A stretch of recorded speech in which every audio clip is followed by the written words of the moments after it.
नमस्कार. श्री शिवाजी रायगड स्मारक मंडळातर्फे होत असलेल्या आपली संस्कृती, आपला इतिहास या व्याख्यानमालेला आता 1 वर्ष पूर्ण होऊन गेले आणि अगदी शेवटची काही व्याख्यानं आता शिल्लक आहेत. त्यातलंच आजचं हे 54वं व्याख्यान किंवा 54वं पुष्प आपल्या समोर सादर करणार आहेत तरुण इतिहास संशोधक श्री सत्येन सुभाष वेलणकर.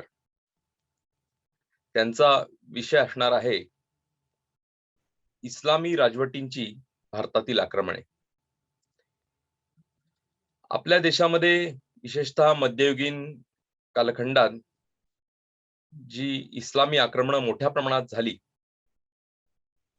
ती आक्रमणं सांस्कृतिकही होती आणि आमच्या धर्मावर झालेली आक्रमणं देखील होती. तर या आक्रमणांमागची प्रेरणा काय होती? त्यावेळेची काही मूळ साधनं उपलब्ध आहेत का? याचा विचार आपल्याला यामागे करावा लागतो. आणि म्हणून अशी जी मूळ साधनं उपलब्ध आहेत, त्या साधनांचा सखोल अभ्यास करून जर आपण इतिहासाचा विचार केला, इतिहासाची मांडणी केली, तर अनेक गोष्टी त्यांचा उलगडा होऊ शकतो, त्यावर प्रकाश टाकता येऊ शकतो. आणि म्हणून याच विषयाची आवड असलेले सत्येनजी आज आपल्या समोर हे पुष्प सादर करणार आहेत. सत्येनजी मूळ संगणक व्यवस्थापन क्षेत्रातले तज्ञ असून गेली 20 वर्ष या विषयामध्ये ते कार्यरत आहेत. पुण्यातल्या भारत इतिहास संशोधक मंडळामध्ये त्यांनी मोडी लिपीचं आणि त्याच्याच बरोबर फारसी भाषेचं प्रशिक्षण हे पूर्ण केलेलं आहे. मध्ययुगीन इतिहासाच्या मूळ साधनांचा अभ्यास करून ती माहिती सर्व लोकांसमोर, समाजासमोर आणण्यासाठी सत्येनजी नेहमी प्रयत्नशील असतात. आणि म्हणून या विषयांचा अभ्यास करून त्यांनी भारत इतिहास संशोधक मंडळ असेल किंवा राजवाडे संशोधन मंदिर धुळ्याचं असेल, या दोन्ही संस्थांच्या त्रैमासिकांमधनं अनेक लेख आजपर्यंत प्रकाशित केले. फेसबुकवरही ते नियमितपणे लेखन करीत असतात आणि या मूळ साधनांचा संदर्भासहित मागोवा घेऊन ती माहिती सगळ्या लोकांच्या समोर हे आणत असतात. 17व्या शतकात एक फ्रेंच प्रवासी होऊन गेला, झा बातिस्त ताव्हेर्निये असं त्याचं नाव होतं. तर त्याचं जे प्रवास वर्णन आहे, त्या प्रवास वर्णनाचं सुद्धा त्याचा जो वृत्तांत आहे, त्याचं सत्येनजींनी केलेलं भाषांतर हे लवकरच प्रकाशित करण्याचा सत्येनजींचा मानस आहे. आणि म्हणून अशा पद्धतीने मध्ययुगीन इतिहासावर अभ्यास करून, संशोधन करून तो इतिहास उजेडात आणण्यासाठी प्रयत्नशील असलेले सत्येनजी आज आपल्या समोर हे व्याख्यान सादर करणार आहेत. तेव्हा या व्याख्यानासाठी त्यांनी तयारी दर्शवली. आज आपल्या समोर ते त्यांचं प्रेझेंटेशन सादर करणार आहेत. त्यामधनंही खूप माहिती आपल्याला मिळणार आहे. तेव्हा त्यासाठी मी सत्येनजींचे श्री शिवाजी रायगड स्मारक मंडळाच्या वतीने आभार मानतो. त्यांचं या ठिकाणी स्वागत देखील करतो आणि त्यांनी आपल्या व्याख्यानाला प्रारंभ करावा अशी त्यांना विनंती करतो. धन्यवाद. नमस्कार. ज्येष्ठ इतिहास संशोधक श्री पांडुरंगजी बलकवडे यांच्या षष्ठतीपूर्ती निमित्त श्री शिवाजी रायगड स्मारक मंडळाने आयोजित केलेल्या व्याख्यानामध्ये मला बोलायला संधी दिल्याबद्दल मी मंडळाचा आभारी आहे. आजच्या विषयाची सुरुवात मी सध्या गाजत असलेल्या एका विषयाच्या अनुषंगाने करतो. नुकतेच श्री मनोज मुंतशीर यांनी एक व्याख्यान केले. या व्याख्यानामध्ये ते असं म्हणाले की मुघल हे लुटारू होते. त्यांचं हे विधान इरफान हबीब यांच्या फार जिव्हारी लागलं आणि त्यांनी कळवळून मुंतशीर यांना प्रतिक्रिया दिली. त्या प्रतिक्रियेमध्ये इरफान हबीब असं म्हणाले की इंग्रज हे लुटारू होते असं म्हणलं असतं तर ते ठीक होतं. ते आपल्या देशातनं भारतामध्ये आले, इथं लूट केली आणि लूट घेऊन ते आपल्या देशात निघून गेले. परंतु मुघल मात्र इथंच राहिले. मग ते लुटारू कसे? तर आता ह्याचं उत्तर देतो. एक उदाहरण घेऊ. समजा तुमच्या घरात एक चोर शिरला आणि तुमच्या घरातल्या काही वस्तू त्याने चोरल्या आणि तो निघून गेला. काही काळापुरतं तुम्हाला त्याचं वाईट वाटेल. परंतु तो निघून गेल्यावर तुम्ही ते विसरून जाल.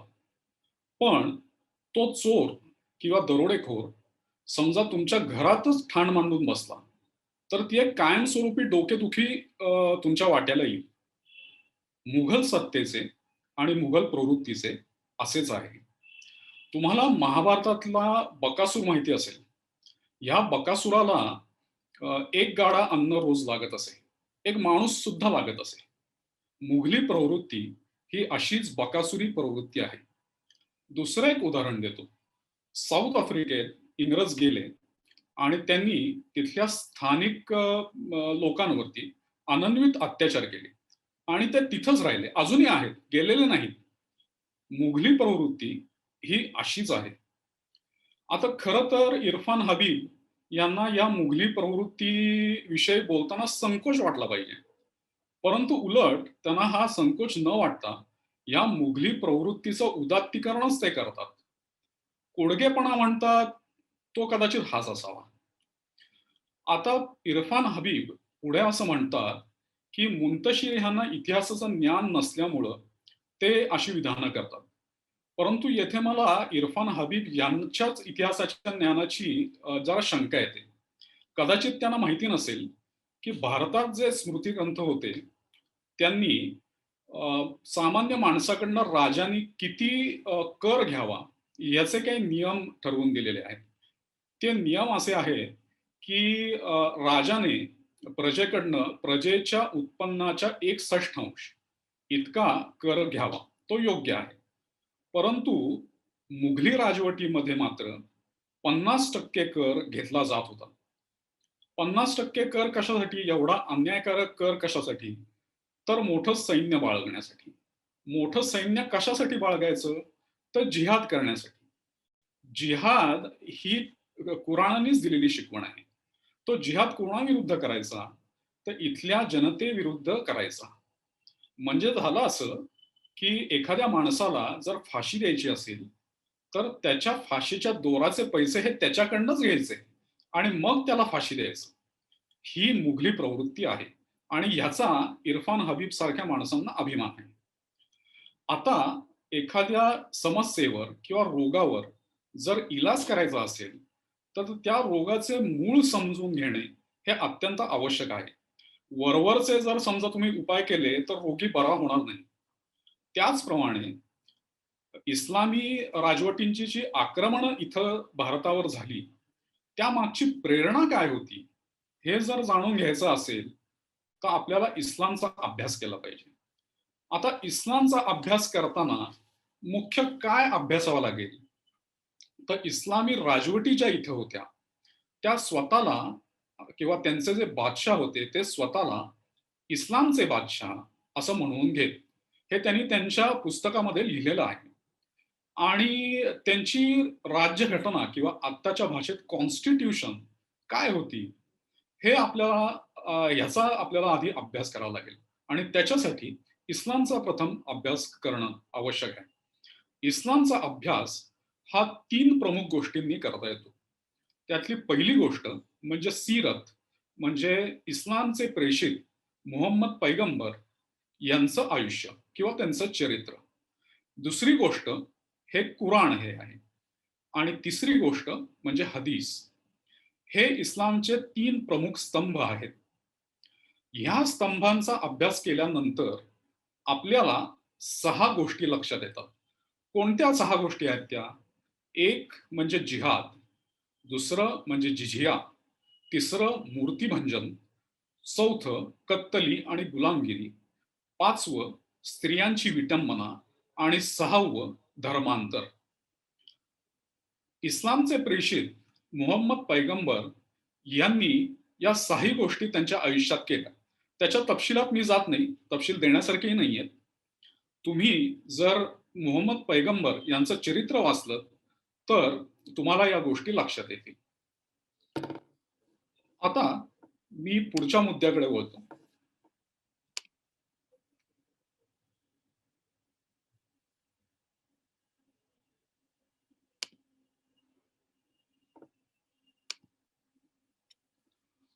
इतिहासाचा अभ्यास करताना तो मूळ साधनांमधनं करणं हे केव्हाही श्रेयस्कर असतं.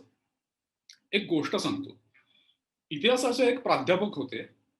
त्यांना एका माणसाने विचारलं, की "तुम्ही इतिहासाचे प्राध्यापक आहात, तर तुम्ही कोणता इतिहास शिकवता?" तर ते प्राध्यापक म्हणाले, "मी ग्रीकांचा इतिहास शिकवतो." त्या माणसाने पुढे त्यांना असं विचारलं, की "तुम्ही ग्रीकांचा इतिहास कशातून शिकवता? कशाच्या आधारे शिकवता?" त्यावर ते प्राध्यापक असे म्हणाले, की "काही पुस्तकं आहेत ग्रीकांच्या इतिहासावरची. त्या पुस्तकांवरनं मी शिकवतो." मग पुढे तो माणूस त्यांना असं म्हणाला, की "त्या पुस्तकात जो इतिहास लिहिलेला आहे, तो कुठून आला?" तर ते प्राध्यापक म्हणाले, "मूळ साधनांमधनं तो इतिहास आला असेल आणि ते इंग्रजी भाषेत लिहिला असेल." पुढे तो माणूस त्यांना असं म्हणाला, की "ती मूळ साधनं तुम्ही अभ्यासली आहेत का?" तर त्याच्यावरती त्या प्राध्यापकांचं उत्तर असं होतं, की "नाही बुवा, मी काही ती मूळ साधनं अभ्यासली नाहीत." मग तो माणूस त्यांना असं म्हणाला, की "तुम्ही जर ती मूळ साधनं अभ्यासली नाहीयेत, तर तुम्हाला इतिहासाचे प्राध्यापक न म्हणता इंग्रजीचे प्राध्यापक का म्हणू नये?" म्हणजेच इतिहास ज्या भाषेत लिहिला जातो, ती भाषा शिकून त्या मूळ साधनांमध्ये जाऊन इतिहास वाचणं, ह्याला खरं इतिहास संशोधन किंवा खरा इतिहासाचा अभ्यास म्हणतात. आज आपल्या देशामध्ये जे इतिहासाचे प्राध्यापक आहेत, त्यांच्यापैकी किती जणांनी मूळ संदर्भात जाऊन इतिहासाचा अभ्यास केलाय किंवा इतिहास सांगितलाय? मला वाटतं असे बोटावर मोजण्याइतके लोकं असतील किंवा कदाचित एकही नसेल. इतिहासकार सुरेंद्रनाथ सेन यांनी फॉरेन बायोग्राफीज ऑफ शिवाजी ह्याच्या प्रस्तावनेमध्ये एक फार चांगलं वाक्य उद्धृत केलेलं आहे. ते वाक्य असं आहे, की "it is an axiom of historical investigation that no authority, however great, is more reliable than his sources." ह्याचा अर्थ असा होतो, की इतिहास संशोधनातला एक महत्वाचा नियम असा आहे, की इतिहासकार, मग तो कितीही मोठा असो, त्याच्या विधानाचे महत्त्व केवढे असते? तर त्याने दिलेल्या पुराव्या एवढे असते. म्हणजे तो पुरावा किती अस्सल आहे, तेवढे त्याचे महत्त्व असते. अनेक मोठे इतिहासकार आपल्या पुस्तकांमध्ये, आपल्या इतिहास लेखनामध्ये काही घटना देतात. परंतु त्याचे संदर्भ ते देत नाहीत. नंतर लोकं असं म्हणतात, की अमुक एका मोठ्या इतिहासकाराने एका घटनेबद्दल असा उल्लेख त्या पुस्तकामध्ये केला आहे आणि तेच त्या घटनेचा उल्लेखच ते प्रमाण मानतात. खरं म्हणजे इतिहासकार कितीही मोठा असो, त्यांनी आपल्या प्रत्येक विधानाला समकालीन पुरावा दिला पाहिजे आणि ते देणं आवश्यक आहे. अमेरिकेच्या राष्ट्राध्यक्षांनी मला अमुक एक सांगितलं. भारताच्या पंतप्रधानांनी मला अमुक एक गोष्टी सांगितल्या. देवानी स्वप्नात येऊन मला काही गोष्टी सांगितल्या, म्हणून तो खरा इतिहास आहे. असं होत नाही. त्यावेळच्या समकालीन लोकांनी ती घटना पाहिल्यानंतर, ती घटना घडून गेल्यानंतर काय लिहून ठेवलंय दस्तऐवजामध्ये, ते महत्वाचं असतं आणि तेच फक्त खरं असतं आणि त्यालाच इतिहास म्हणतात.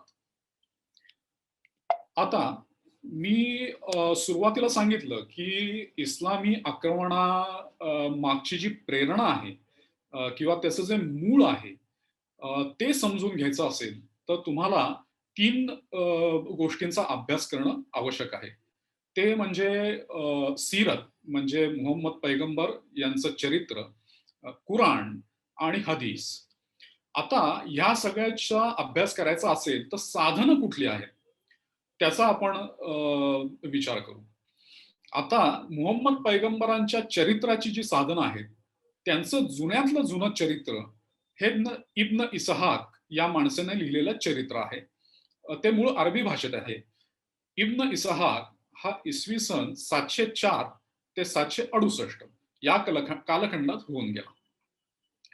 त्याच्या चरित्राचा इंग्रजी अनुवाद विलोम या माणसानी द लाईफ ऑफ मुहम्मद ह्या इंग्रजी ग्रंथाद्वारे केलेला आहे. इब्न हिशाम नावाचा एक इतिहासकार किंवा मुहम्मदच्या आयुष्याचा चरित्रकार होता. त्याने इब्न इसाकने लिहिलेले चरित्र संपादन केले. त्याचा अरबी पाठ उपलब्ध आहे. पुढे अल वाकिदी याने देखील मुहम्मदांचे चरित्र लिहिले आहे. हा अल वाकिदी इसवी सन 746-47 ते इसवी सन 822-23 असा त्याचा कालखंड आहे. त्याने किताब अल मघाझी म्हणजे मुहम्मद पैगंबर यांनी केलेल्या लढायांचे पुस्तक ह्या नावाने मुहम्मद पैगंबरांचे चरित्र लिहिलेले आहे. इब्न इसाकने जे चरित्र लिहिलंय त्याच्यामध्ये फारशा तारखा उपलब्ध नाही. परंतु ह्या वाकिदीने जे चरित्र लिहिलंय त्याच्यामध्ये भरपूर तारखा उपलब्ध आहेत. आता इब्न साद नावाचा एक दुसरा मुहम्मद पैगंबरांचा चरित्रकार आहे. त्याचा कालखंड इसवी सन 784-85 आणि त्याचा मृत्यू आहे 16 फेब्रुवारी 845. त्याने अल तबकात अल कबीर हा अरबी भाषेतला ग्रंथ लिहिलेला आहे आणि त्याच्यात मुहम्मद पैगंबरांचं चरित्र आलेलं आहे. याचं उर्दू भाषांतर उपलब्ध आहे. त्याच्यानंतर अल तबरी या माणसाने मुहम्मद पैगंबरांचं चरित्र लिहिलेलं आहे. अल तबरी याच्या ग्रंथाचं नाव अल रसूल व अल मुलुक असं आहे, म्हणजे प्रेषितांचा व सुलतानांचा इतिहास. अल तबरीच्या अरबी भाषेतील इतिहासाचं इंग्रजीमध्ये भाषांतर झालंय. त्याचे 40 खंड आहेत. त्याच्या खंड 6 ते 9 यामध्ये मुहम्मद पैगंबरांचं चरित्र येतं. अल तबरियाने लिखित आणि मौखिक जे आधार आहेत त्या आधारांचा समावेश आपल्या चरित्रात म्हणजे मुहम्मद पैगंबरांच्या चरित्रात केलेला आहे. आता इस्लामचे प्रेषित मुहम्मद पैगंबर यांची थोडी प्राथमिक माहिती आपण करून घेऊ. मुहम्मद पैगंबर यांचा जन्म मक्केमध्ये इसवी सन 570 मध्ये झाला. वयाच्या 40व्या वर्षी त्यांना पहिला साक्षात्कार झाला अल्लाचा. 3 वर्ष त्यांनी गुप्तपणे इस्लामचा प्रचार केला आणि नंतर ते उघडपणे तिथले जे मूर्तीपूजक होते, पूर्वी अरबस्थानामध्ये मूर्तीपूजक होते, त्यांच्या अनेक देवता होत्या आणि त्यांच्या मूर्ती होत्या, त्या अर्थाने ते मूर्तीपूजक होते. तर इस्लामचा प्रचार करताना मुहम्मद पैगंबरांनी नंतरच्या काळात मूर्तीपूजकांच्या धर्मावर उघडपणे टीका करण्यास प्रारंभ केला. साहजिकच त्यामुळे मूर्तीपूजकांमध्ये आणि त्यांच्यामध्ये तणाव निर्माण झाला. परंतु सुरुवातीला त्यांचे अनुयायी खूप कमी होते, त्यामुळे त्यांना मक्केमध्ये त्रास व्हायला लागला. त्यामुळे त्यांनी हिजरत करून मदिनेला स्थलांतर केले. ह्याच हिजरत वरून हिजरी सन प्रारंभ झाला आणि ती घटना होती इसवी सन 622 मधली. मदिनेला गेल्यानंतर त्यांच्या अनुयायांच्या संख्येत वाढ झाली आणि त्याच्यानंतर 7-8 वर्षात त्यांनी परत मक्केला येऊन मक्का जिंकून घेतली. मक्केला आल्यानंतर त्यांनी पहिलं कार्य कोणतं केलं असेल तर ते काबा या नावाने जे प्रार्थना मंदिर ओळखलं जायचं त्याच्यात 360 मूर्ती होत्या, त्या त्यांनी फोडून टाकल्या. इतरत्रही मूर्ती होत्या, त्या फोडायला त्यांनी माणसं पाठवली. ह्या सगळ्या घटनांचा उल्लेख इसाकचे जे चरित्र मी मागे तुम्हाला सांगितलं त्याचा इंग्रजी अनुवाद विलोम ह्याने केलेला आहे. त्याचं नाव द लाईफ ऑफ मुहम्मद असं आहे. त्याच्या पान नंबर 552 वरती ही हकीकत आलेली आहे. अल तबरीचा जो इतिहास आहे त्यामध्येही या घटनेचा उल्लेख आहे. त्याच्या खंड 8 पान 187 ते 188 मध्ये या घटनेचा उल्लेख आलेला आहे.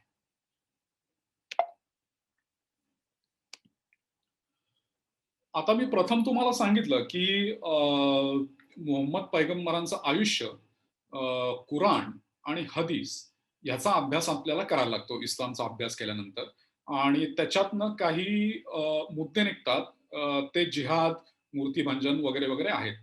तर आता त्याच्यातला जिहाद म्हणजे काय आहे हे थोडक्यात सांगतो. जिहाद म्हणजे मुसलमानांनी काफिरांविरुद्ध म्हणजे मुसलमानेतरांविरुद्ध म्हणजे जे मुसलमान नाहीत त्यांच्या विरुद्ध इस्लामच्या संरक्षणासाठी आणि प्रसारासाठी जीवित वित्तानिशी केलेले युद्ध, त्याला जिहाद असं म्हणतात. आता ह्याला कुराणामध्ये आणि हदीसमध्ये काही आधार आहे का? तर आहे. तो असा आहे, कुराणाच्या सूरह 9 आयत 73, सूरह 66 आयत 9 ही काय सांगते आपल्याला? तर ती असं सांगते, की हे नबी म्हणजे पैगंबर काफिरांविरुद्ध व मुनाफिकांविरुद्ध, हे काफिर आणि मुनाफिक म्हणजे कोण? तर इस्लामचा जे स्वीकार करत नाहीत ते काफिर, आणि इस्लामी असून इस्लामच्या कायद्याविरुद्ध जे वागतात ते मुनाफिक म्हणजे दांभिक, यांच्या विरुद्ध जिहाद करा आणि त्यांना कठोरतेने वागवा, कारण त्यांचे स्थान हे नरक आहे आणि ते फार वाईट ठिकाण आहे, असं कुराणच सांगितलेलं आहे. आता मौलाना सय्यद अबुल आला मौदुदी यांनी कुराणाचं उर्दू भाषांतर केलंय. त्याच्यामध्ये हे सगळं दिलेलं आहे. त्याचं मराठी भाषांतर दिव्य कुराण ह्या नावाने अब्दुल जब्बार कुरेशी, कुतुबुद्दीन हुसेन मनियार आणि मुबारक हुसेन मनियार यांनी केलेलं आहे. ते आपण जाऊन बघू शकता. आता जिहाद कधीपर्यंत करायचा आहे? म्हणजे ह्याला काही अंत आहे की नाही? तर त्याचं उत्तर नाही असं आहे.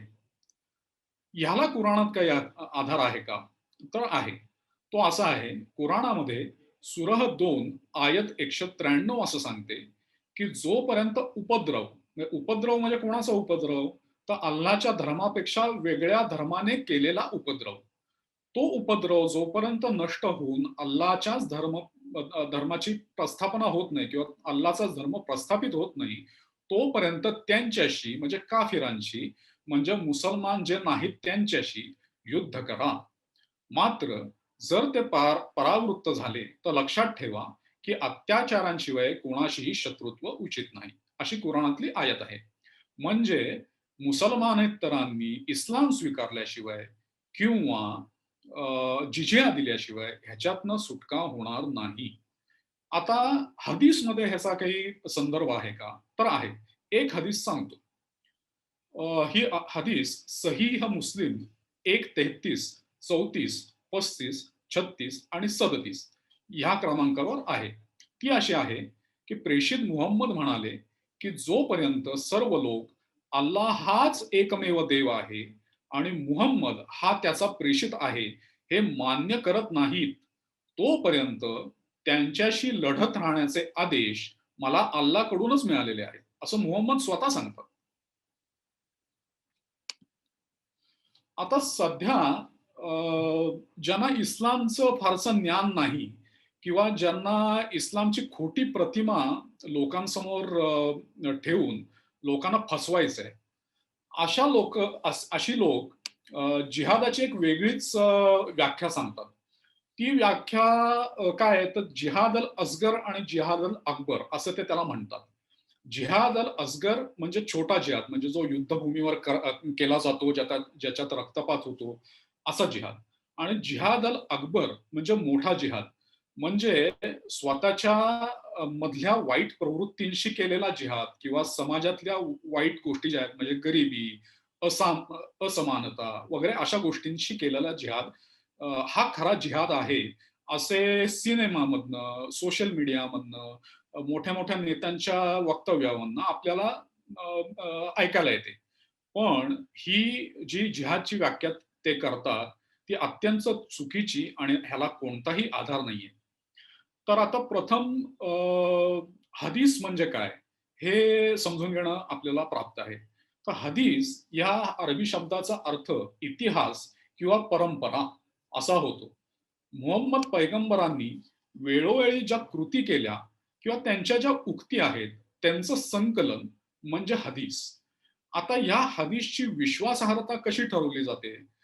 तर त्याचे काही नियम आहेत. एखाद्या हदीसमध्ये लिहिलेला जो मजकूर असतो, तो कुराणमधल्या शिकवणीच्या विरुद्ध असेल, तर ती हदीस विश्वसनीय मानली जात नाही. दुसरा नियम असा आहे, की प्रत्येक हदीसला एक इस्नाद असते. इस्नाद ह्याचा अर्थ साखळी.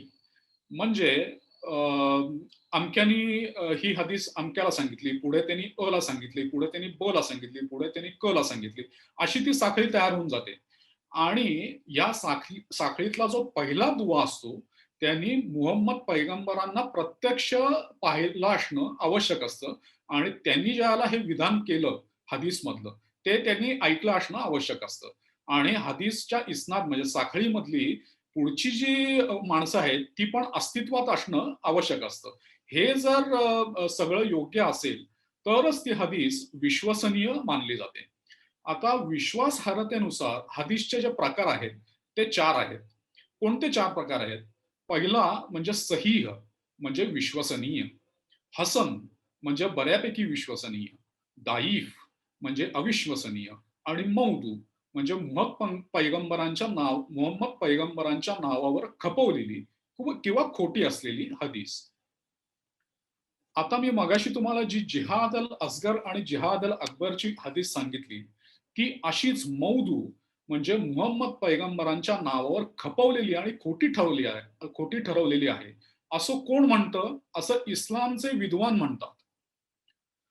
तर हदीसची जी 6 प्रमुख संकलनं आहेत, ती म्हणजे सहीह बुखारी, सहीह मुस्लिम, दाऊद, अल सुघरा, तिरमिधी आणि इब्न मजा या 6 संकलनांमध्ये ही जिहाद अल अकबर आणि जिहाद अल असगरची हदीस आढळत नाही. मग ह्या हदीसचा मूळ तरी काय आहे?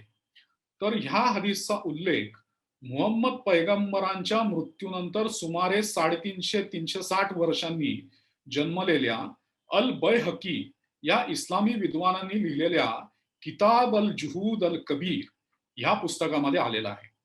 शिवाय दुसरा एक इस्लामी विद्वान अल खातिब अल बगदादी याने लिहिलेल्या बगदादच्या इतिहासासंबंधी एक पुस्तक आहे. त्या पुस्तकामध्ये या हदीसचा जिहाद अल अकबर आणि जिहाद अल असगर या हदीसच्या या बनावट हदीसचा उल्लेख आलेला आहे आणि अल बैहकी पण मान्य करतो की ही बनावट आहे. आता ज्यांना इस्लाम म्हणजे काय हे कळत नाही, ज्यांना कुराण म्हणजे काय हे कळत नाही, ज्यांना हदीस म्हणजे काय हे कळत नाही, अशा सिनेमावाल्यांकडनं, सोशल मीडियातल्या माणसांकडनं किंवा नट-नट्यांकडनं, पुढाऱ्यांकडनं जिहादची व्याख्या ऐकणं हे जास्ती योग्य आहे का इस्लामचे प्रेषित मुहम्मद ह्यांनी सांगितलेला जिहादचा अर्थ मान्य करणं हे जास्त योग्य आहे? हे मी तुमच्यावर सोपवतो. आता जिहाद विषयी सहीह म्हणजे विश्वसनीय अशा हदीस कोणत्या आहेत? त्या सांगतो. त्यातली एक हदीस मी सांगतो. ती अशी आहे, की एकदा एक माणूस मुहम्मद पैगंबरांकडे गेला आणि त्यांनी त्यांना विचारलं, की "सगळ्यात उत्तम जिहाद कोणता आहे हो?"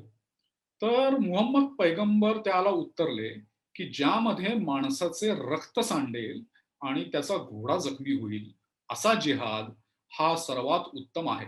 हे मुहम्मद पैगंबरांचं वाक्य आहे. त्यामुळे त्याच्यावर विश्वास ठेवायचा का सिनेमातली लोकं सांगतात त्याच्यावर विश्वास ठेवायचा? हे तुमचं तुम्ही ठरवायचं. आता इस्लाम हा शांतीपूर्ण धर्म आहे असं सांगण्याची एक स्पर्धा सध्या लागलेली आहे. आणि ज्यांना इस्लामचं किंवा कुराणचं फार ज्ञान नसतं, असे अतिसामान्य लोक याला फसतात. तर असा इस्लामचा खोटं रूप जे दाखवतात, ते इस्लाममधल्या काही आयती अशा लोकांना सांगतात, की इस्लाम कसा शांतीप्रिय धर्म आहे, ते दाखवून देण्यासाठी. तुम्ही जेव्हा कुराण हातात घ्याल आणि एखादा सूरह म्हणजे अध्याय पाहाल, तेव्हा प्रत्येक सूरहाच्या सुरुवातीला तो मक्की आहे का मदनी आहे, म्हणजे मक्काकालीन आहे का मदिनाकालीन आहे, याचा स्पष्ट उल्लेख त्या सुराहामध्ये केलेला असतो वरच्या बाजूला. आता हे मक्काकालीन आयत जे आहेत, ते जेव्हा मुहम्मद पैगंबर हे सशक्त नव्हते, त्यांना फारसे अनुयायी नव्हते, त्या काळी स्फुरलेल्या ज्या आयता आहेत, त्या मक्काकालीन आहेत. आणि मदिनाकालीन आयती जेव्हा मुहम्मद पैगंबर सशक्त झाले, त्यांनी मक्केवरती विजय मिळवला, त्यांना भरपूर अनुयायी मिळाले, इस्लामचा प्रसार झाला, तेव्हा या मदिनाकालीन आयती स्फुरलेल्या आहेत. त्याच्यातली काही उदाहरणं आता मी तुम्हाला देतो. उदाहरणार्थ सुरा 109 आयत 6 तुमच्यासाठी तुमचा धर्म आणि माझ्यासाठी माझा धर्म. आता ह्या आयतीवरनं सामान्य माणसाला असं वाटेल, की प्रेषित मुहम्मद असं सांगतायत, की मी माझ्या धर्मात राहतो, शांततेने आणि तुम्ही तुमच्या धर्मात राहा शांततेने. मी तुम्हाला त्रास देत नाही. तुम्ही मला त्रास देऊ नका. पण तसं नाहीये. तुम्ही जर मदिनाकालीन आयत वाचली, ती आहे सूरह 3 आयत 85. त्यामध्ये असं लिहिलेलं आहे, की या आज्ञाधारकतेशिवाय म्हणजे इस्लामी जीवन व्यवस्था जी आहे त्याच्याशिवाय जो कोणी अन्य एखादी पद्धत म्हणजे जीवन पद्धत हिंदू, ख्रिश्चन, ज्यू कोणती असेल ती, ती जर अंगीकारत असेल, तर त्याची ती जीवन पद्धती कदापि स्वीकारली जाणार नाही व मरणोत्तर जीवनामध्ये तो अयशस्वी व विफल होईल. दुसरी एक आयत सांगतो जी मक्काकालीन आहे. कोणती आयत आहे ती? ती आहे आयत 50 सूरा 50 आयत 45. ती असं म्हणते, की तुमचे काम त्यांच्याकडून म्हणजे काफिरांकडून म्हणजे मुसलमानेतरांकडून जबरीने म्हणणे मान्य करणे हे नाहीये. ही आयत तुम्हाला शांतताप्रिय वाटेल. पण त्याची जी विरुद्धची आयत आहे मदिना काळातली, ती सूरह 9 आयत 14 ती असं सांगते, की त्यांच्याशी म्हणजे काफिरांशी लढा. अल्लाह तुमच्या हाताने त्यांना शिक्षा देईल आणि त्यांना अपमानित करेल. तिसरी आयत सांगतो. ती आहे मक्का काळातली. ती आहे सूरह 20 आयत 130. ती अशी आहे, म्हणून हे पैगंबर जे पाखंड हे काफिर रचत आहेत, त्यावर संयम बाळगा आणि आपल्या पालनकर्त्याचा गौरव व स्तुतीसमवेत त्याचे पावित्र्य गान करा. ही शांततापूर्ण आयत आहे. पण ह्याची जर उलट आयत तुम्ही बघितली मदिना काळातली, जी आहे सूरह 8 आयत 12. ती अशी आहे, की मी म्हणजे अल्लाह तुमच्या समवेत आहे. तुम्ही इमानधारकांना दृढ ठेवा. मी लगेचच या इस्लामला नाकारणाऱ्यांच्या मनावर वचक बसवतो आणि तुम्ही काय करा, तर तुम्ही त्यांच्या मानांवरती मारा आणि सांध्या-सांध्यावर आघात करा. अशी ही आयत आहे. आता इस्लाम जेव्हा प्रबळ नसतो, तेव्हा तो कसा वागतो आणि प्रबळ होतो तेव्हा कसा वागतो, हे तुम्हाला या 2 आयतांवरनं कळेल. त्याचा अभ्यास तुम्ही करा. आता इस्लाम प्रबळ झाल्यानंतर काय झालं? याची एक झलक मी तुम्हाला दाखवतो. ही गोष्ट इस्लामचे प्रेषित मुहम्मद पैगंबर यांच्या चरित्रातच आलेली आहे. इस्लामचे प्रेषित मुहम्मद पैगंबर यांच्या समकालीन असलेली एक वृद्ध अरब स्त्री होती. त्या स्त्रीचं नाव होतं किरफा. ही वादी अल कुर्रा या ठिकाणी असलेल्या बानू फजारा नावाच्या मूर्तीपूजकांच्या टोळीची प्रमुख होती. मी तुम्हाला मगाशी सांगितलं, की इस्लाम येण्यापूर्वी अरबस्थान हा मूर्तीपूजक होता. तशी ही जी किरफा होती, ती अत्यंत वृद्ध होती आणि ती एका मूर्तीपूजक टोळीची प्रमुख होती. अरबी समाजामध्ये अशी एक म्हण म्हणा किंवा लोकं असं म्हणत असत, की किरफापेक्षा तू जर बलवान असतास, तरी सुद्धा अमुक एक कार्य तुझ्या हातनं झाले नसते. म्हणजे ही किरफा किती बलवान होती किंवा तिचा किती प्रभाव होता, हे यावरनं तुम्हाला लक्षात येईल. तर मक्केला हिजरत केल्यानंतर सुमारे 6 वर्षांनी मुहम्मद पैगंबर यांनी त्यांच्या अनुयायांना या किरफाच्या टोळीवर हल्ला करायला सांगितला आणि तिला कैद केलं. आणि कैद झाल्यानंतर अत्यंत क्रूर पद्धतीने तिची हत्या करण्यात आली. वास्तविक ही किरफा ही अत्यंत वृद्ध स्त्री होती. म्हणजे तशी काय तिच्यापासनं म्हणजे एकदा तिची टोळी हरल्यानंतर तिच्यापासनं मुहम्मद पैगंबरांना तसा काही धोका नव्हता. पण तसं नव्हतं. त्यांनी काय केलं, की त्या किरफाला मारून टाकलं आणि ते कसं मारलं याची हकीकत अल तबरी हा जो मुहम्मद पैगंबरांचा चरित्रकार आहे, त्याच्या चरित्रामध्ये येते. त्याच्या चरित्रामध्ये खंड 8 पृष्ठ 96 वर त्याने किरफाला कसं मारलं ते लिहिलेलं आहे. ते याप्रमाणे आहे, की तिच्या दोन्ही पायांना दोर बांधण्यात आले आणि त्या दोरांची दुसरी टोकं 2 उंटांना जे विरुद्ध बाजूला धावत होते, त्या उंटांना बांधण्यात आलं आणि अशा पद्धतीने किरफाला मधून फाडण्यात आलं आणि अशा प्रकारे तिची हत्या केली. म्हणजे बघा, इस्लाम प्रबळ झाल्यानंतर काय झालं त्याची ही झलक आहे.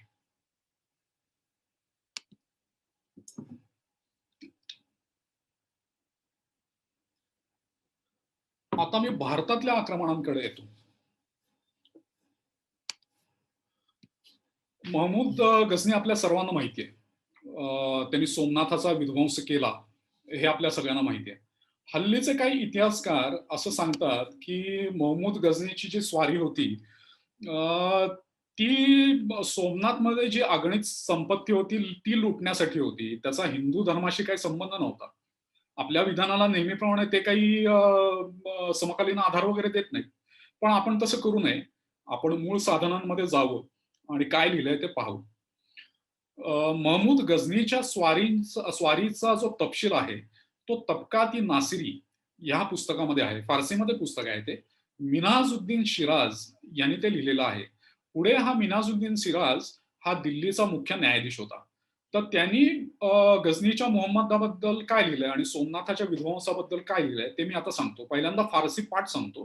तो असं म्हणतो, की "व लष्कर बजानिब नहरवाला व गुजरात बूद व मनात रा अज सोमनाथ बियावर्द व चहार किस्मत कर्द यक किस्म बर बरदर मस्जिद जामी गजनीन नहद व दिगर किस्म बरदर कुश्क सुल्तान व यक किस्म ब मक्का फिरस्ताद व यक किस्म ब मदीना."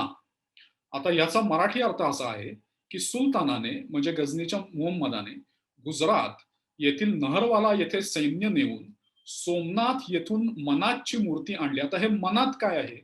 तर मोहम्मद पैगंबरांनी ज्याला मक्केमधल्या 360 मूर्ती फोडल्या, तेव्हा त्याच्यात लात, उज्जा आणि मनात अशा 3 मूर्ती होत्या. तर ही मनात मोहम्मद पैगंबरांना घाबरून सोमनाथच्या रूपाने तिथं येऊन बसतीये भारतामध्ये, असा त्यावेळेचा एक समज होता. म्हणून तो असं म्हणतो, की सोमनाथ येथून मनातची मूर्ती आणली आणि तिचे 4 तुकडे केले. एक तुकडा गझनीच्या मशिदीपुढे टाकण्यात आला. दुसरा तुकडा सुलतानाच्या राजवाड्यासमोर टाकण्यात आला. आणखी एक तुकडा मक्केला पाठवण्यात आला आणि चौथा तुकडा मदिनेला पाठवण्यात आला. आता हे तुकडे मशिदीसमोर कशाला टाकले किंवा मक्का मदिनाला कशाला पाठवले? आपले जे तथाकथित इतिहासकार आहेत, त्यांच्या मते सोमनाथाची जी स्वारी केली होती, ती लुटीसाठी केली होती. हिंदू धर्माशी त्याचा काही संबंध नव्हता. पण तरी देखील मिन्हाजुद्दीन असं म्हणतो, की असे तुकडे करून ते अमुक एक ठिकाणी नेण्यात आले. आता ह्या तुकड्यांचं पुढे काय झालं, ते अल-बिरुनी हा आपल्या ग्रंथामध्ये सांगतो. तो म्हणतो, की सोमनाथाच्या मूर्तीचा एक तुकडा गझनी येथील मशिदीच्या दारात टाकलेला आहे आणि मशिदीत येणारे लोक आपल्या पायाची घाण काढण्यासाठी त्या तुकड्यावर आपले पाय घासतात. हे अल-बिरुनीचा जो ग्रंथ आहे, त्याचं इंग्रजी भाषांतर झालेलं आहे, अल-बिरुनीज इंडिया म्हणून. त्या ग्रंथाच्या खंड 2 पान 103 वर लिहिलेलं आहे. अल-बिरुनी त्याला गझनीत राहत होता. त्यांनी हे सगळं पाहिलेलं आहे. दुसरं एक उदाहरण सांगतो. दिल्ली सल्तनतचा सुलतान, सुलतान इल्तुतमिश याने उज्जैनच्या महाकालेश्वराच्या देवळाचा विध्वंस केला. त्याची हकीकत सुद्धा तबकात ए नासिरी ह्या पुस्तकात आहे.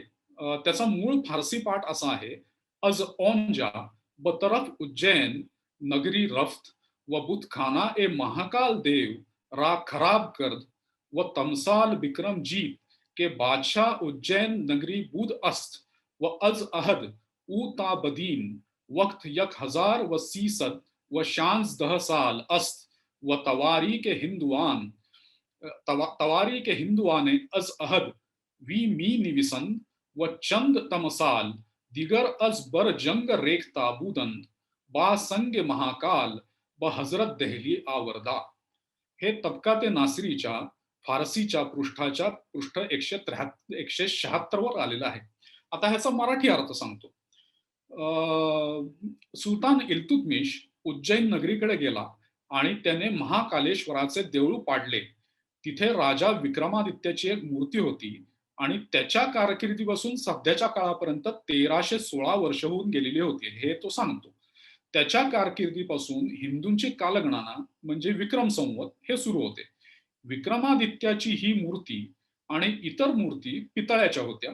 या सर्व मूर्ती आणि महाकालेश्वराचा दगड म्हणजे पिंड घेऊन सुलतान इल्तुतमिश दिल्लीला परतला. आता एका फारसी प्रतीमध्ये ही पिंड जामी मशिदीपुढे टाकली. कशाला ते मागच्या उदाहरणावरून तुम्हाला कळलेच असेल. तर ह्याचा उल्लेख एका फारसी प्रतीमध्ये आहे, असं मेजर रॅवर्टी सांगतो. मेजर रॅवर्टी कोण आहे? तर तबकात नासिरीचं ज्यांनी इंग्रजी भाषांतर केलंय, तो हा मेजर रॅवर्टी आहे. पुढे जाऊ. उम्म किरफाचं उदाहरण आपण बघितलं. इस्लामचे प्राबल्य झाल्यानंतर उम्म किरफाला कसं क्रूरतेने मारण्यात आलं एका म्हाताऱ्या बाईला, ते आपण पाहिलं. दुसरं उदाहरण देतो. हे सुद्धा मिन्हाजुद्दीननेच लिहिलेलं आहे आणि तबकात-ए-नासिरीमध्ये लिहिलेलं आहे. त्यावेळी मिन्हाजुद्दीन हा दिल्लीचा मुख्य न्यायाधीश होता. त्यामुळे हे सगळं त्यांनी स्वतःच्या डोळ्यांनी पाहिलेलं आहे. तो लिहितो, की काही हिंदूंनी सुलतान बलबन त्यावेळेला राज्यावर होता. त्या सुलतान बलबन विरुद्ध बंड केलं. त्यावेळेला सुलतान बलबननी काय केलं, तर 2-2 हिंदूंचे 4-4 हिंदू केले. म्हणजे मिन्हाजुद्दीनला हा विनोदच वाटत होता, की कसे बघा 2-2 हिंदूंचे आम्ही 4-4 हिंदू केले.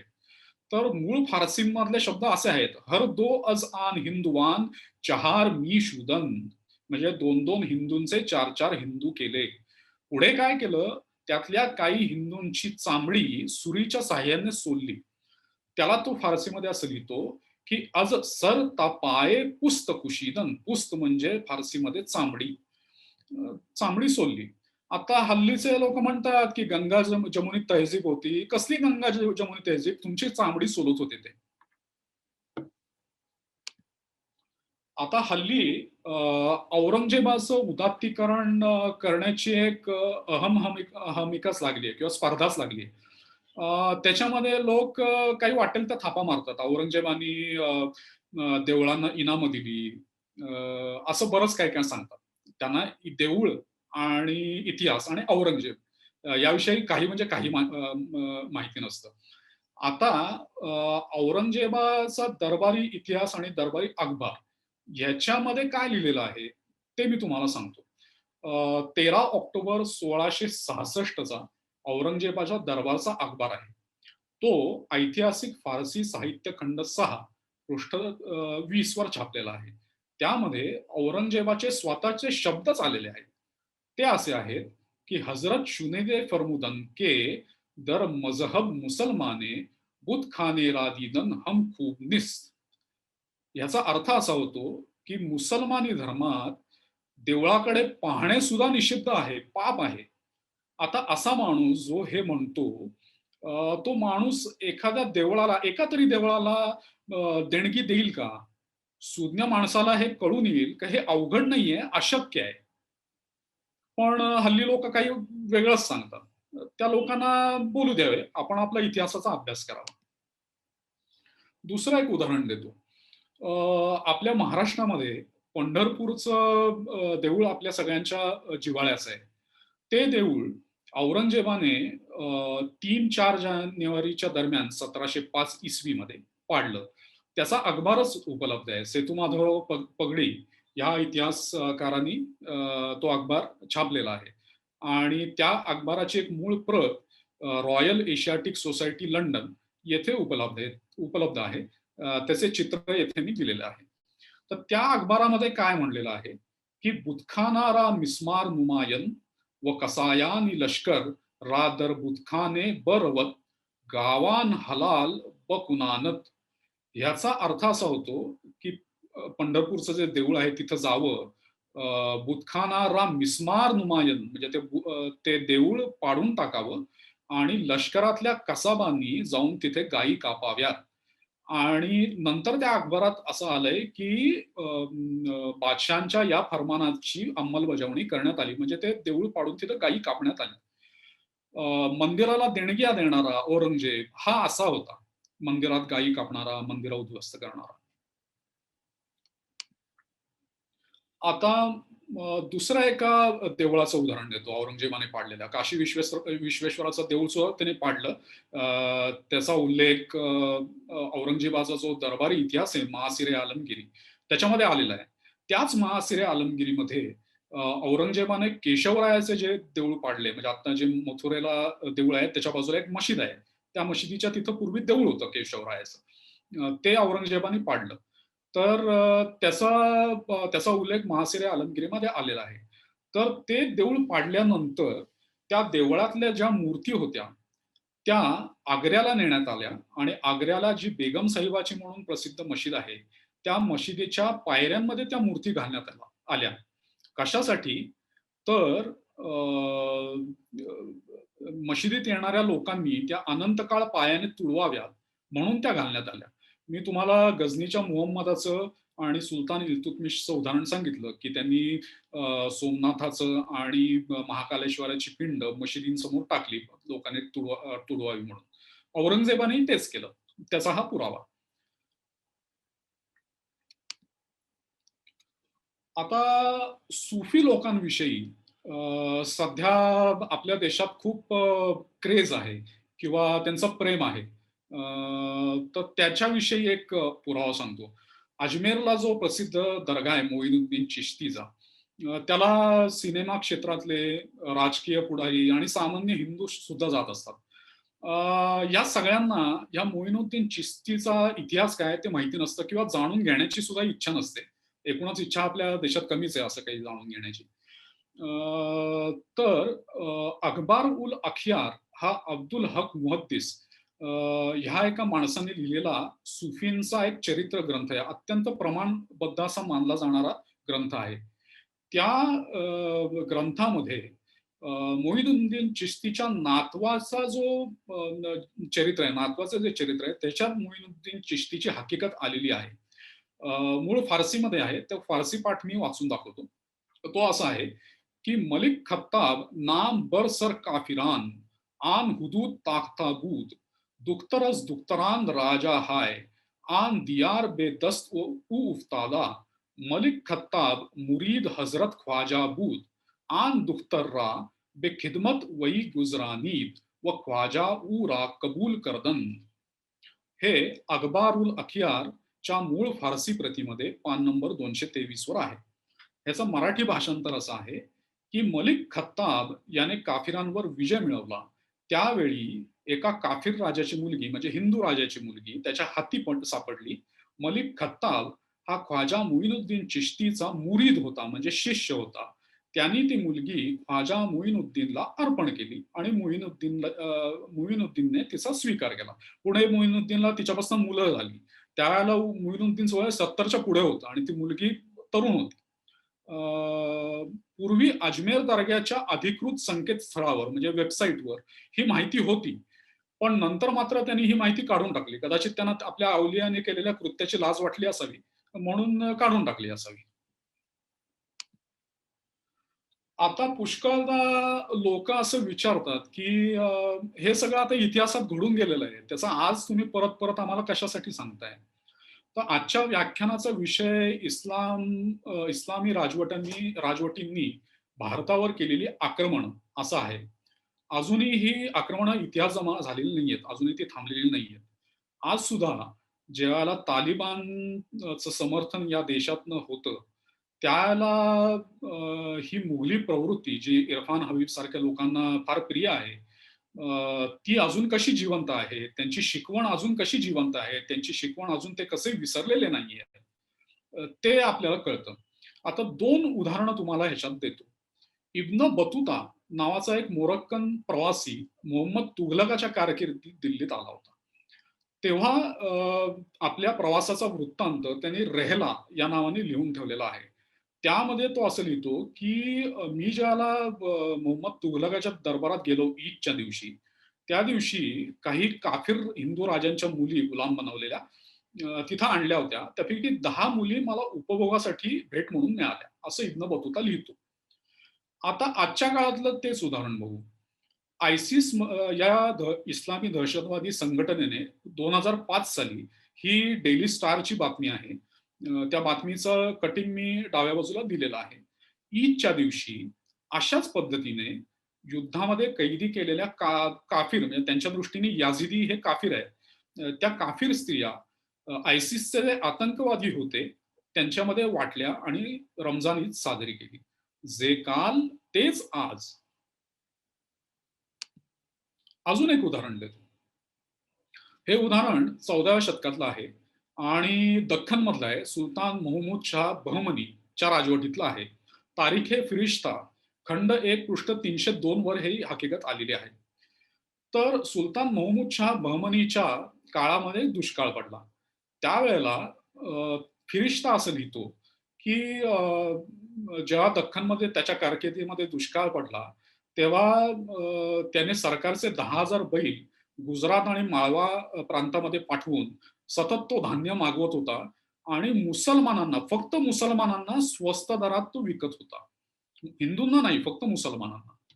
आता ह्या घटनेचं आजचं स्वरूप सांगतो. सध्या कोरोना प्रबळ आहे, त्याची लाट चालू आहे. 2020 सालची बातमी आहे, 30 मार्च 2020 ची पाकिस्तानातली ANI या वृत्तसंस्थेने दिलेली आहे. ही बातमी अशी आहे, की कोरोना काळामध्ये शिधा पुरवठा सरकारकडनं होत होता आणि काही हिंदू पाकिस्तानातले तिथं गेले शिधा आणण्यासाठी. त्यावेळेला त्यांना असं तिथं सांगण्यात आलं, की हा शिधा फक्त मुसलमानांसाठी आहे, हिंदूंसाठी नाही. तुम्ही परत जायचं. तुम्हाला शिधा-विधा काही मिळणार नाही. जे काल तेच आज. आता या विषयाच्या समारोपाकडे मी येतो. त्यासाठी फारसीतलं एक म्हण आहे. ती अशी आहे, की तारीख आयना ए गुजस्ता अस्त व दर से हाल. याचा अर्थ इतिहास हा गतकाळाचा आरसा आणि चालू काळासाठीचा धडा असतो. आपल्यावरती या इस्लामी राजवटींनी अनंत काळपर्यंत राज्य केलं. तरी सुद्धा त्यांनी ज्या प्रेरणेतनं हे अत्याचार केले, ही आक्रमणं केली, त्याच्यातली मूळ प्रेरणा काय आहे? त्या इस्लामचा अभ्यास आपण अजूनही करत नाही. आपल्याला करावासा वाटत नाही. ते मात्र त्यांची शिकवण अजूनही विसरलेली नाही. ती शिकवण तशीच आहे आणि ती तशीच चालू आहे. आणि आपण मात्र आपल्या मूळ इतिहासाच्या मूळ साधनांचा किंवा इस्लामचा अभ्यास करत नाही. ही आपल्या दृष्टीने मोठ्या नामुष्कीची गोष्ट आहे. निदान महाराष्ट्रापुरता तरी एका महापुरुषाच्यामुळे हा हैदोस जो चालू होता तो थांबला. त्या महापुरुषाचं म्हणजेच महाराष्ट्राच्या महादेवाचं म्हणजे छत्रपती श्री शिवाजी महाराजांचं पुण्यस्मरण करून मी थांबतो. नमस्कार.